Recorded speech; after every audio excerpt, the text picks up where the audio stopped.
ও বসে পড়ে আগে খেয়ে নিয়েছে ও। তোমাকে যে ভাতটা বেড়ে দিচ্ছে ও খেয়ে নিচ্ছে, বসে পড়ে খেতে পেয়ে গেছে।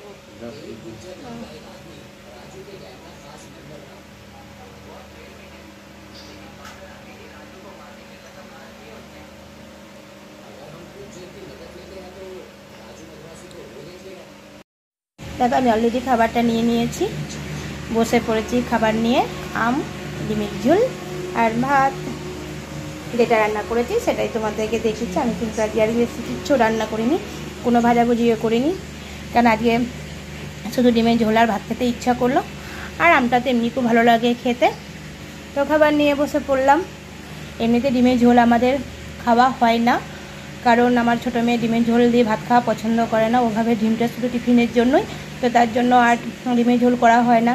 তো আজকে ওরা কেউ নেই, আমি আর আমার কর্তা দুজনে মিলেই খাবো, তো সেই জন্যে আমরা যে গরম গরম ডিমের ঝোল আর ভাত নিয়ে বসে পড়েছি খেতে। আর এখন বাজে প্রায় 3টে, অনেকটাই বেলা হয়ে গেল। তো যারা এখনও লাঞ্চ করেনি তারা লাঞ্চ করে নাও আমার সাথে, আর আমিও করে নিচ্ছি। তো রাখলাম, আর ভিডিওটা ভালো লাগলে একটু লাইক কমেন্ট করবে। টাটা।